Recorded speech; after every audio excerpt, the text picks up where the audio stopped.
Great. Well, thank you. I've really enjoyed the talks today and the chance to meet many of you.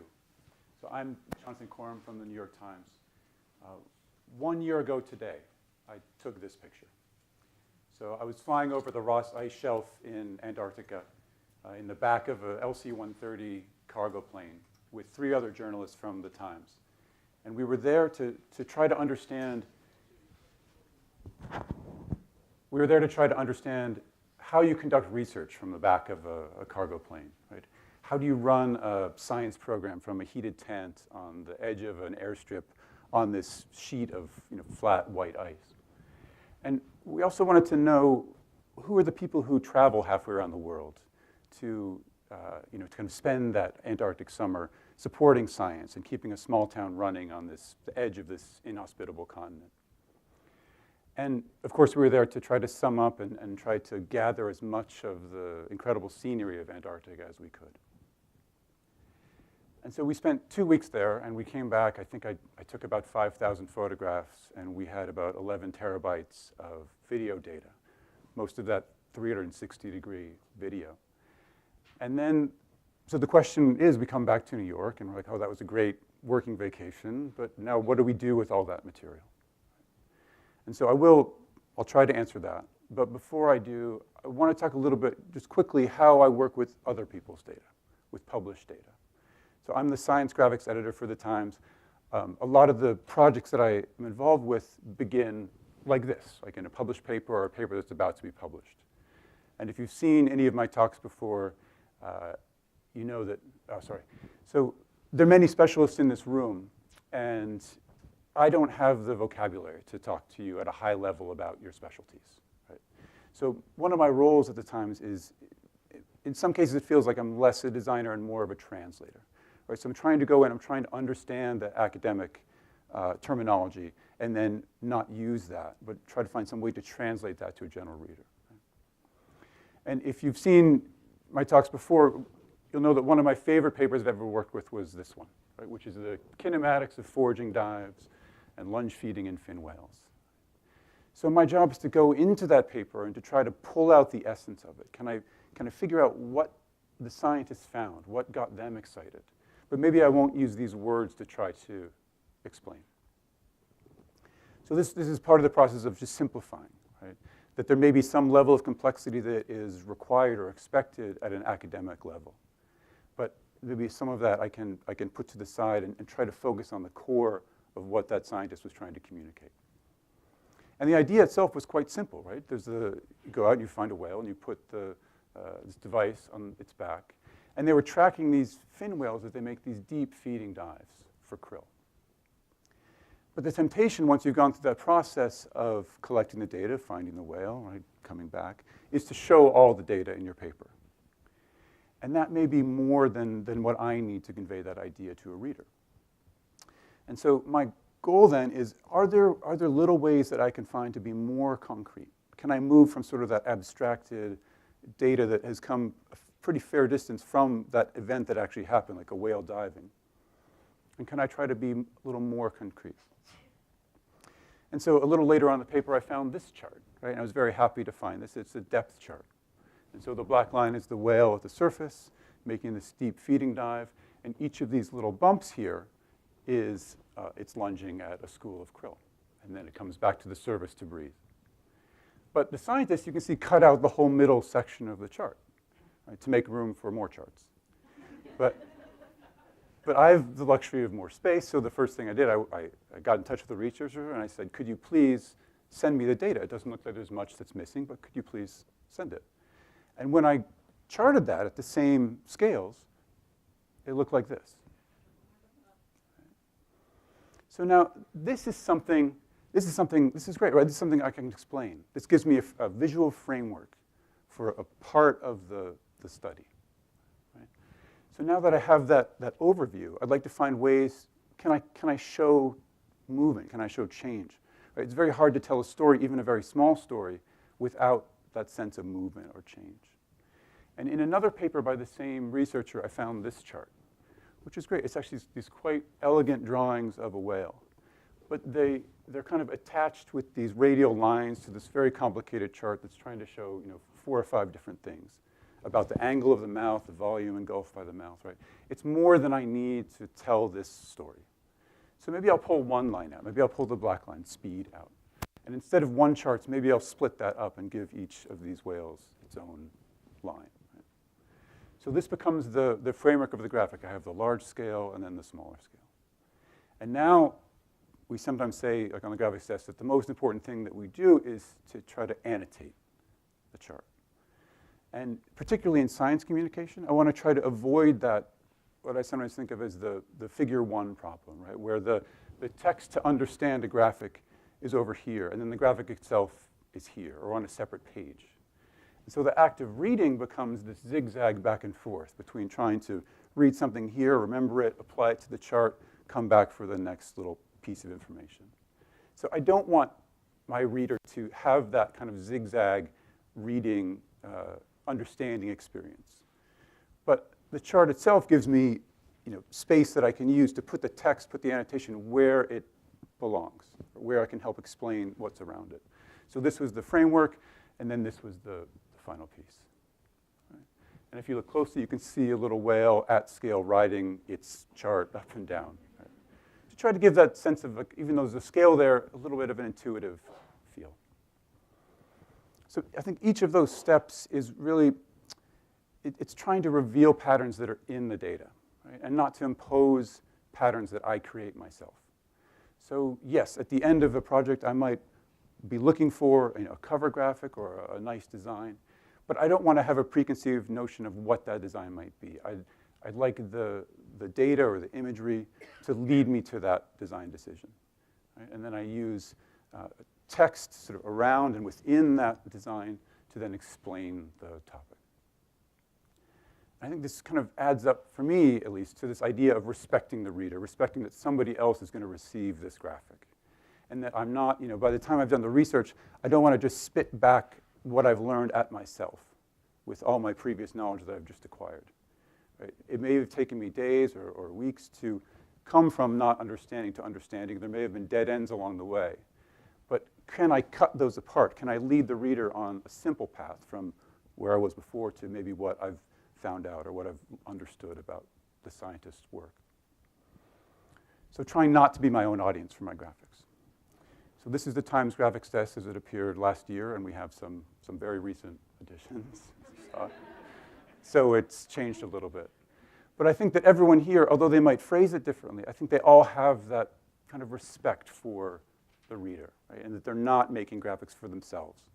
And they're willing to throw out ideas that they might really enjoy or love because they feel like it's not communicating to somebody else. So I've been at the Times for 12 years. The last 10 of those have been working with the science desk. And so, as you can imagine, the work process has changed quite a lot. When I started, it was really focused on the print paper, making cover graphics, making large graphics for print. But today, a large project might begin with a script that then gets turned into a short explanatory video. Right? And then maybe the research that I do for those pieces, maybe that finds its way to a web graphic, whether interactive or not. And then maybe at the end of the process, then little bits of all of that work then filter and find their way onto a printed page. So if you've seen, sometimes you see on old maps or old diagrams, you see this, stamp, like not for navigational use. And sometimes I think that way about my graphics, that because I'm working for a general reader, I have the luxury of choosing my level of abstraction, right? I don't need to make graphics for surgeons or for scientists necessarily. I can speak to a reader, and I can pick different levels of abstraction. So if I'm trying to do a graphic about anatomy, then maybe I will stay fairly close to reality, that physical structure. But if I'm doing something on a cellular level or trying to show a mechanism inside a cell, then maybe there's room to be a little more abstract about it, or pick a geometric form, right? Or try to do something a little more artistic in a way.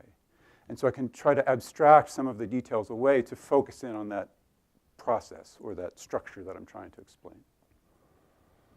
And also, Times readers maybe over breakfast, they may not want to see something like with this level of detail. So maybe we don't use this level of realism, maybe we abstract it away a little bit. Right? Or maybe we find a middle ground. that can kind of ground us in some level of reality, and then we can quickly move away from that and work on a more abstracted level.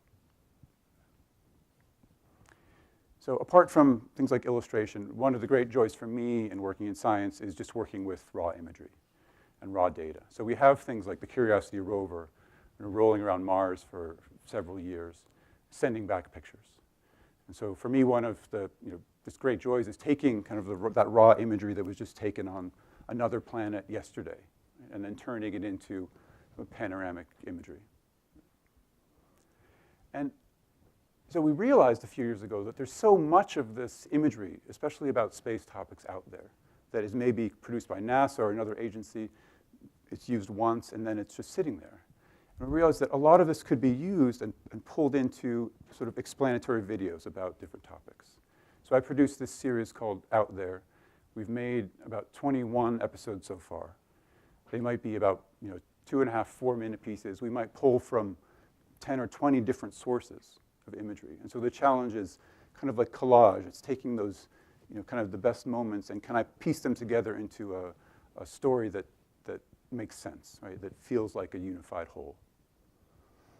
And I think it's interesting to go back and see some of the earlier ones because they were quite rough, and they've gotten, I hope better. And I think part of that is not that our production skills have got better, it's just we've learned how to write scripts. So our first script looks like it came out of a typewriter, right? There's no imagery, it's just pure text. And then we try to fit the text into the words later. But our scripts today are much more based on visuals, right? We're writing to the actual images. The images are there on the page. And we're just trying to make it a complete recipe for how you create one of these videos. And one of the episodes we made was when the New Horizons spacecraft was on its way, was about to reach Pluto, which it did in the summer of 2015. And we made a 13-minute documentary. And at the time, the best imagery we had of Pluto, best image we had was this. All right, so here's Pluto and its largest moon, Charon. And so, right, so you have 13 minutes to fill, and if this is all best you have. So we used artist representations, which is literally all that we've had of Pluto for many decades since it's been discovered. And one of the things we talked about in the film was that the wonderful thing about the spacecraft is that it would make many of these obsolete. Many of these images would immediately become obsolete when it flew past. And so we produced this video, put it out there, and then the real imagery started coming in. And every day it got better.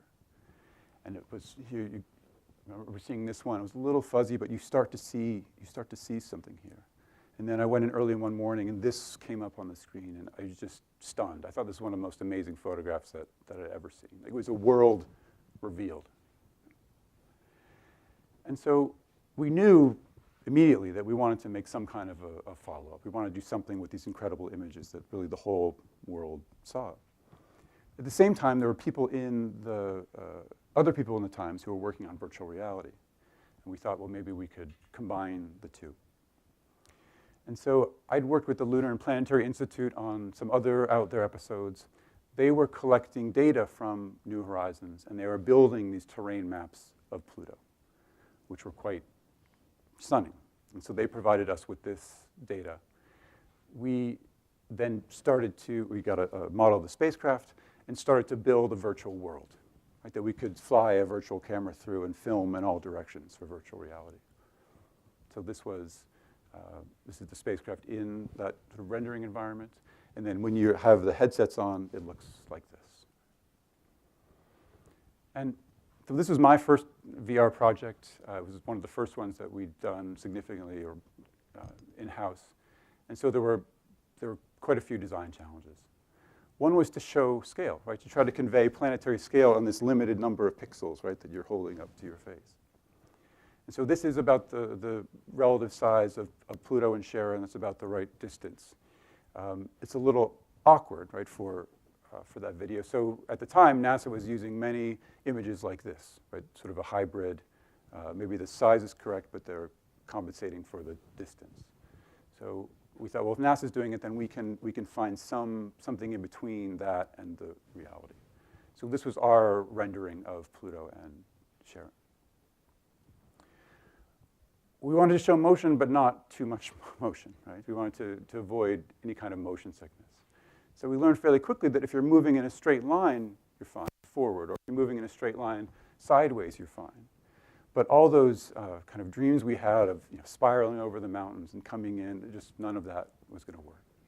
So as soon as you hit a curve like this, your inner ear starts to complain, and you can't do that. So we used simple lines back and forth. We wanted to narrate and guide, right? Just as annotation is the most important thing that we can do for a graphic, we realized that this piece would only work if we figured out how to narrate. And so I work with Dennis Overby, who's the voice of Out There and sort of the cosmic affairs reporter for the science desk, who's wonderful with words. Our first draft of the script was the narrator was kind of acting in this very omniscient way, sort of speaking about things around you, but not speaking to you directly as a viewer, and not really giving you any direction. So it was like, here are beautiful things around you, but we weren't bridging that gap between viewer and place. And so when we started testing this with the head of science and one of the deputy editors at the time, the comment came back was that you're not speaking to me like a person, right? You put me in this virtual space, but you're not giving me anywhere to look. You're not telling me, in a way, you're not being a tour guide.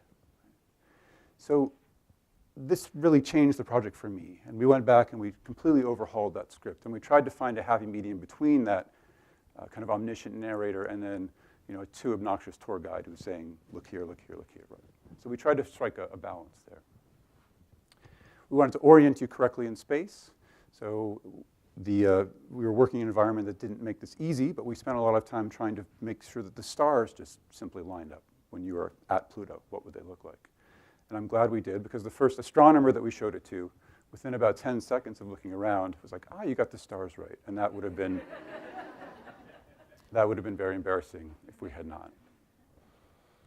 And then the whole reason to do this was so that you could stand on the surface, right? That many people will have already seen the incredible imagery that came back from Pluto.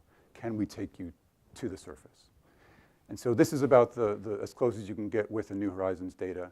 We didn't feel comfortable extrapolating down to surface level, but the Lunar and Planetary Institute did.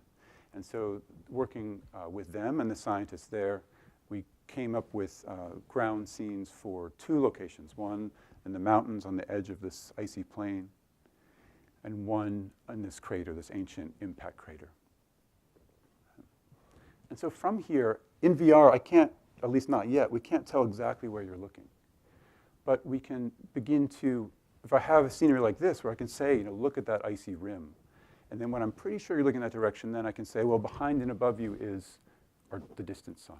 Right?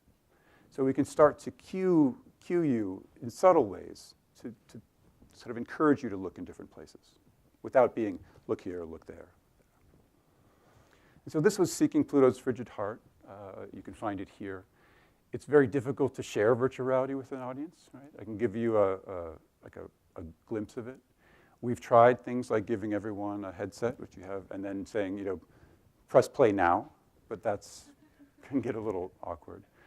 You at least need, stand up or a swivel chair to look around. And I really wasn't sure what response to expect from this, but it was, I thought it was a great response. And I particularly enjoyed this comment because it really kind of rang true to me. Like, is this in a way, it's this awkward experience where you're pressing something, basically a cell phone in a cardboard box to your face. And it takes a little time to get it set up and make sure. But then, in a way, we can try to transport you to this other location, right, and speak to you in a different way. So this is my son watching Pluto. This is my cat. This is Alan Stern, the head of the New Horizons mission. And it's a 7-minute film. This was one of the longest 7 minutes of my career, was waiting for him to finish it and give us a thumbs up or down. And we finished it, we put it out there, and I thought that would probably be the end of my virtual reality experience. But then the opportunity came up to go to Antarctica. And so a year ago today, we were in this plane.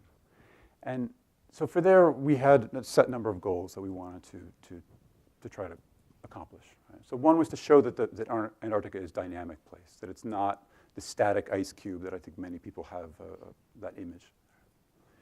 We wanted to show that the ice moves. It moves slowly, but it does move across the continent. We wanted to show that the scale matters, right? That what happens in this place will affect coastlines around the world for decades to come. We wanted to film on, above, and below the ice for different change in perspective and just while we were there. And then we wanted to get some penguins.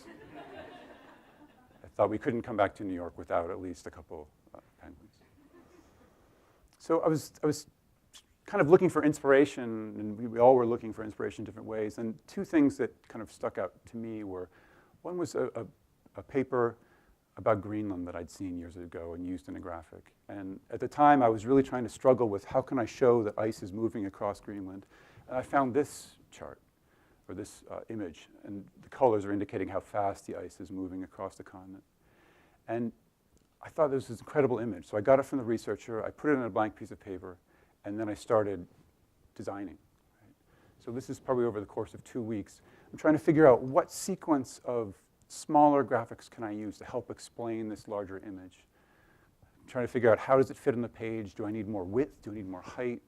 How much is too much text? How much too much supporting material? Right? It's kind of going through, iterating over this thing, spending time with it, trying to figure out how can I turn this from a single image to a small story. And this was the finished piece.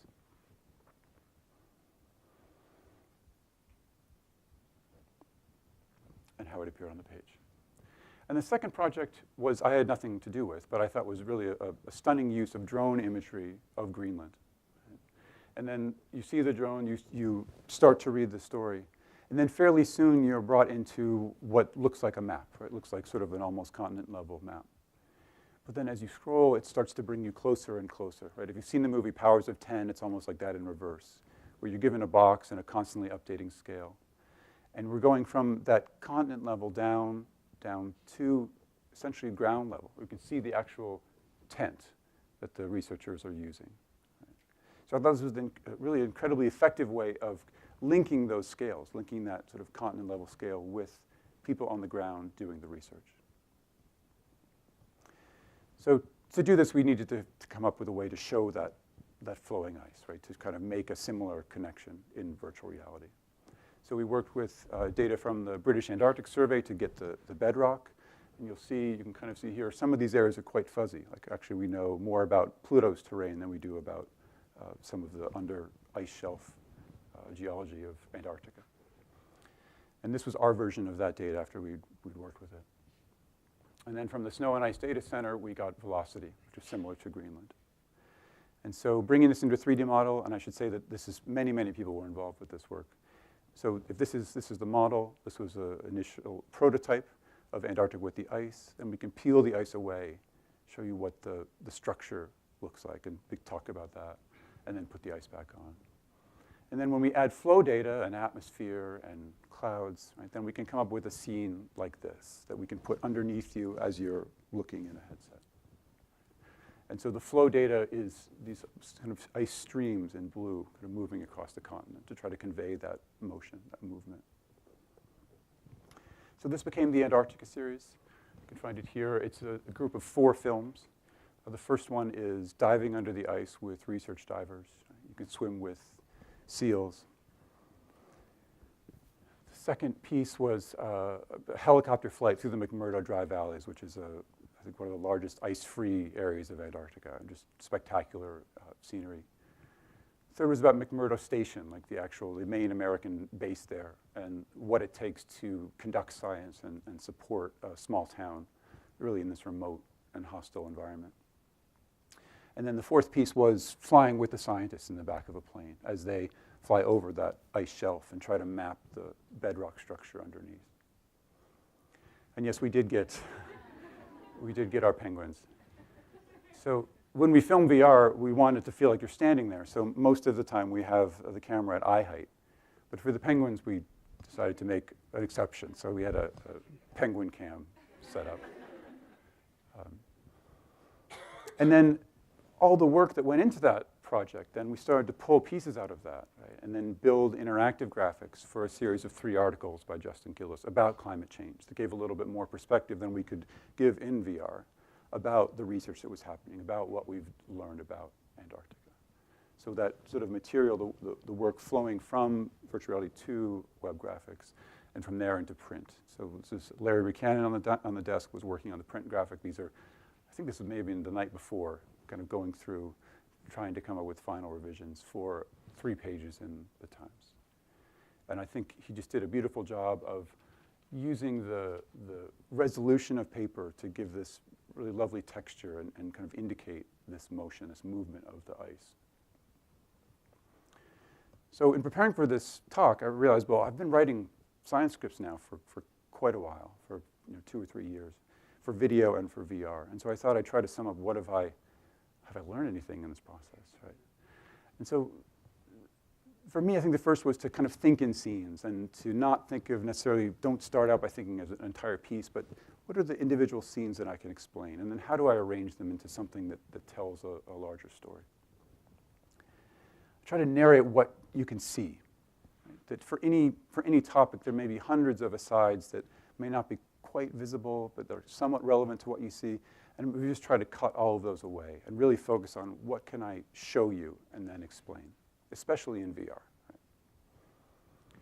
Try to write for the ear so that Dennis Obervie is incredibly good at this, right? We're trying to care about how words sound and how we use language, spoken language. He's very good at picking metaphors and then supporting them with a scientific explanation and vice versa. So we try to use metaphors throughout to try to connect that scientific explanation to something that you might know. Try to use a very small fraction of what we have. So for a 4-minute piece, I'd like to have about an hour of footage that can be condensed down to that size. And then we try to make every word count, especially in VR, when you're very busy looking around, trying to orient yourself in this changing space. We're not trying to just throw words at you. We're trying to give you time to look around and experience that environment. And then I realized after coming up with that list, I was like, oh, I guess I have learned something from writing these scripts. But then a couple of days later, I started thinking that, well, maybe it's not that it's new, but maybe it's just a shifting emphasis in the way that I worked before. So Nigel Holmes was here last year. He brought up this graphic. It was an attempt to explain the Higgs boson. Right? And he made these really lovely illustrations for us. So in a way, this was a script, right? I wrote the words for it. In a way, it was structuring in that same way. It was trying to be careful with language. It was trying to pick metaphors and use that to explain complicated topics. So it may be less, that was the print version than online. So it may be less that I kind of learned something new or that I was approaching video differently, but that it kind of helped me hone some of the ideas that were floating around in when I was sort of more specifically focused on print graphic. And I realized that now I think that that's changing how I when I do come back to graphics. Like I think that the work of writing scripts has changed how I do it. So one of the big news things in space news this year was the Cassini spacecraft, right, which flew into Saturn in September. And so in the months leading up to that, I did many graphics trying to explain Saturn's rings, explain what the spacecraft was doing, where it was moving, how the mission would end. And we did galleries of imagery from that and what it was sending back. We made an out there video, tried to explain its last moments and sort of what this meant for science and for humanity. And then we published this video. It was about a week before the spacecraft actually kind of incinerated itself. I was like, okay, now done with Cassini. It's been a long year. But then as I was looking around, I realized that almost everyone out there was doing these collections of images, about 10 best images or the 40 best images. Right? Even the Atlantic was doing collections of imagery of Cassini. And as I started looking through these and reading through, not to pick on them, but it seemed like in many cases it was pairing an unquestionably beautiful image with very detailed scientific numbers and text. Right? And it just felt like it was not quite matching. And I think by the time I got to the fourth item in the list, in this collection of 40 images, and I realized like the paragraph of text is almost the size of the photo, right? And it's using words like porosity and unusually low density. It seemed like it feels like we hadn't kind of abstracted away a lot of that technical jargon. So I thought, well, okay, I've got to do my own version of this. And so Cassini's taken about 500,000 photographs over its 13 years at Saturn. That seemed like there was no way to do that in a week. So I went to NASA's photojournal. There are about 3,000 of those images have been kind of unofficially published there. And that seemed doable. So I went to the 3,000, cut it down to 400 images. And then from there, it was very painful to get it down to 100. It was like throwing away old family photographs or something, right? But I did. And so this was the piece. And I tried to use sort of everything that I'd learned to emphasize in VR and in writing video. I tried to sort of organize it as a sequence of scenes. I tried to not kind of just throwing facts at readers, but to try to write, it sounds kind of pretentious to say poetically, but I tried to infuse a little bit of that kind of idea into the text.